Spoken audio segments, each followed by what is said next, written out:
what I'm going to talk about here are kind of the major providers or the main players in traditional marketing automation. Because you could take marketing automation and you could just put it into social media. You can put marketing automation just into specific fields. And then they're kind of sidelines. I also looked at the ones with the largest install base, so they're the most relevant. We'll talk a little bit about the demand waterfall, where it is that we want to get to, how we can measure ourselves, market trends, the change that's happened, which I think everybody here pretty much understands, our buyer's journey, and defining our needs. Because choosing a marketing automation provider is a significant choice. And if we don't understand what your needs are first, before you choose it, it's easy to go to a vendor. A vendor will say, absolutely, what are your needs? I provide all of those. And then they'll want to go through this talich. The most important thing is to choose it before and to really map out all of your needs. Because once you choose a vendor, it is really difficult to switch vendors. What does that mean? All of your data exists inside that application. So when you switch vendors, you lose all the behavior, all the profile, all of the information that you've gathered over this time, you lose it all. So it's important that you make a very well-defined, well-thought-out decision. You've been in my database for a year, and I aggregated 15 pieces of information about you. I know your job role, your job function, I know your title, your company, the size of your company, the size of your revenues. That's all mine. Yes, but all of your behavior, which is really what's critical for sales, when they pick up the phone and they go, hey, I saw you attended, I saw you were interested, I saw you, that's pretty much lost. If you pick up the phone and you call each one of them, they're all going to give you basically their promotional messages. We're going to make your life easier. We're going to help you generate leads, convert leads, create ROI. We're easy. We're powerful. We're going to shorten your road to revenue. But really, they're not giving you any of the information that you need. Okay? And that's what I want to talk about today. I want to be able to go through and understand what are the differences, how do you define what your needs are, and what are the critical pieces. Marketing automation, basically the whole program looks like a Visio, okay? It's something that you can storyboard a conversation that you want to have with a customer or a potential customer. You can storyboard it and say, if I had this customer in my room now for 20 minutes, what's a conversation I would have? First, I would say this, okay? And if you were receptive and I made eye contact with you, then this is what I would say. And then this is what I would say. And these are the assets that I would use to back up what I was talking about. That's what marketing automation enables you to do. It enables you to manage a digital conversation over a period of time where you're providing value, okay, to your customer, and you are creating a relationship and positioning yourself as somebody that customer or prospect may want to work with in the future. It enables you to understand, wait a second, if I send him this mail and he doesn't open it, what do I want to do? Maybe I'll send him that mail again in 3 weeks with a different subject line. If I send him 3 different mails over the course of 2 months and he doesn't respond, what do I want to do? Do I want to take him out of that program and put him into a different program? What I want to do in marketing automation is create dialogue with people that are interested in dialogue with me. Okay? The fact that you can have a database of 100,000 people that are your potential customers doesn't mean they're all ready for engagement right now. It's all about listening to make sure that we're engaging them at the right time with the right information.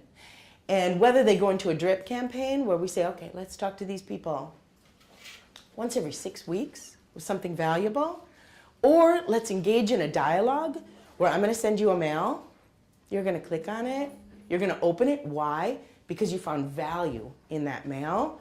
You found value in the information I was giving you. It wasn't, hey, guess what? I had a party yesterday and it was really fun. Or, hey, guess what? I sold a deal. Or, hey, guess what? It was, I'm giving you information about something that's of interest to you. And usually that's a business-oriented a call to action. And once you open that mail and you download, now I'm going to send you the next mail, because now we're involved in a conversation. That's what it enables you to do. Marketing automation in itself is not just a marketing tool, it's a tool for lead lifecycle management, where you should be able to aggregate that information and then either immediately show, or you could say, you know what? We only generate 150 leads a year. It's enough that my sales sees it once a week.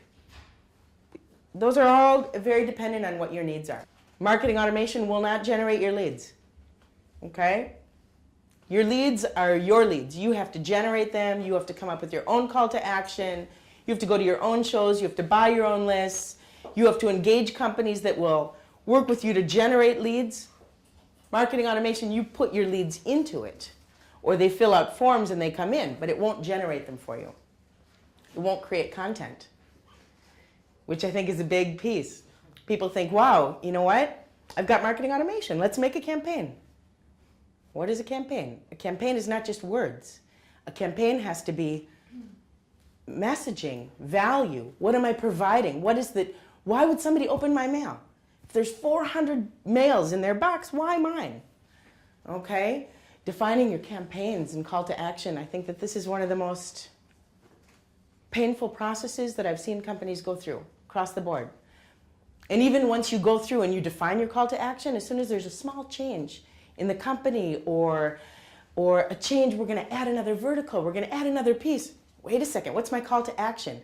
Not what's my mission statement.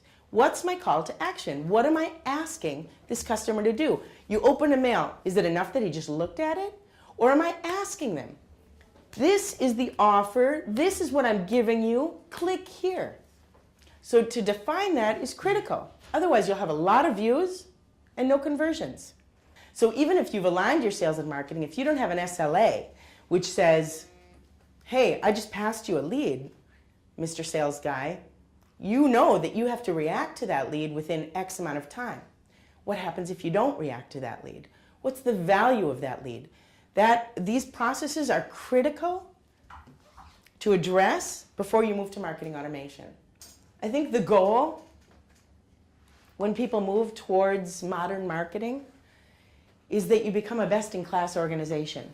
Best-in-class organization, this is a slide from Serious Decisions, who are pretty much like my gurus in the world of modern marketing, and really the whole baseline of sales and marketing alignment is they've come up with a demand waterfall. Now, Gartner has one, Forrester has one, IDC has one. It doesn't matter which one you use.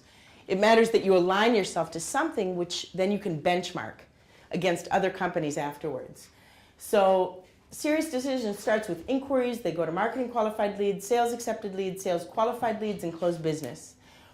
What they do is they measure the conversions between each one of these companies. And when I was at ECI, I said, oh, whatever their conversion rates are completely irrelevant to me, right? Because I'm 12 to 18 months, I'm this big company, it's not related. In the end, it was pretty much right on target. Trends driving change, I think that these are all things that everybody here is pretty familiar with. The web represents now 58% of leads, and by 2015 will represent 71% of all leads that we define. Our customers have gone online, okay? This isn't new. Our customers stopped traveling to every single thing. They started to go online so they could gather more information. If they don't find the information easily on your website, they're going to go to a competitor website. They're going to bounce all around until they feel like they have an idea of what's going on, which means your web is critical. Your web, every single page, they hit your homepage, they have to understand in the first 20 seconds who you are and what do you do? What is the value that you're providing? What are the resources I have at my organization? Do I have one person that I'm expecting to do all of the marketing automation? Do I have a team? Do I have bandwidth to do huge amounts? What are the elements?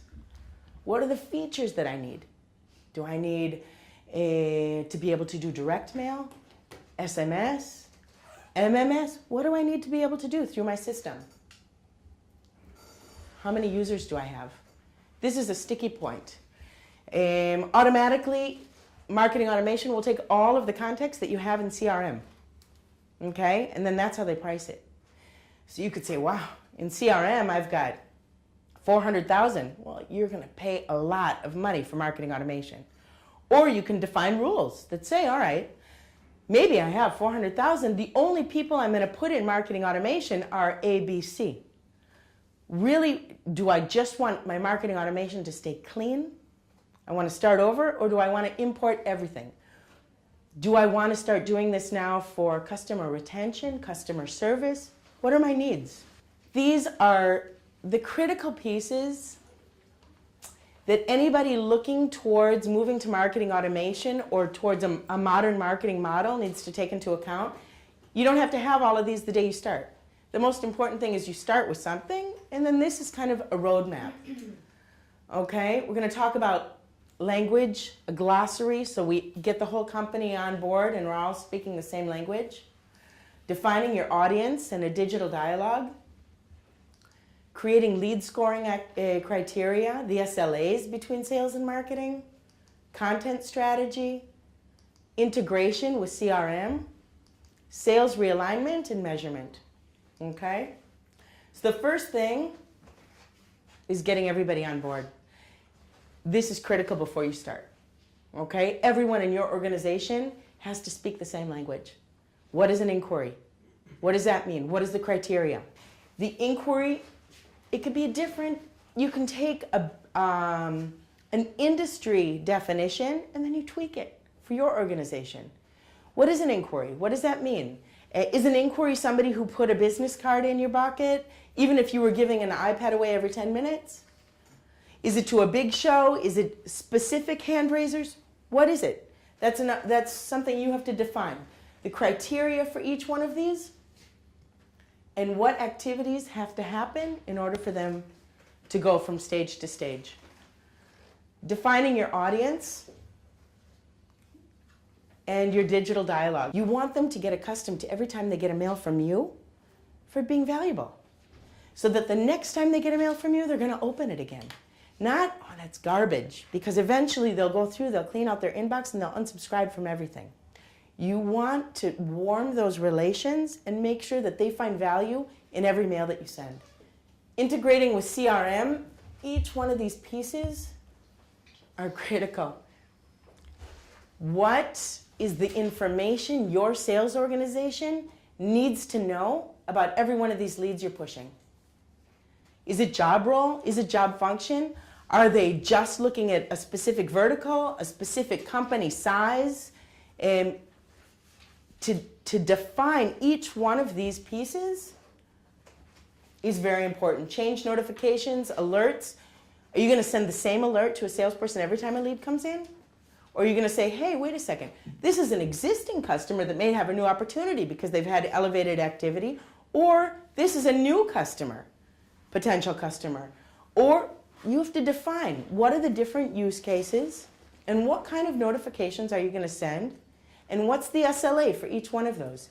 It's to map out a real use case, your workflow. I got a lead, I cooked him, he's ready, I pushed him, what happens? This is an image of the prospect profiler in Eloqua. Every one of the marketing automation providers has something similar. This is what sales sees inside their CRM. Sales never goes into your marketing automation. So they would see, this is your guy, this is how many page views. They can see every page. This is how many forms were filled out. These are the mails I sent, the click-throughs. This is the search term I used on Google. This information, when you push that lead to sales, is critical, right? Because now they pick up the phone, they go, hey, I saw you were at my Belgrade workshop and you did this and you did. That's the information that you really want to make sure that they've got. The further down the line you get, you realize how you can consistently improve. You learn from other companies, you learn from other business cases, and you continuously get better.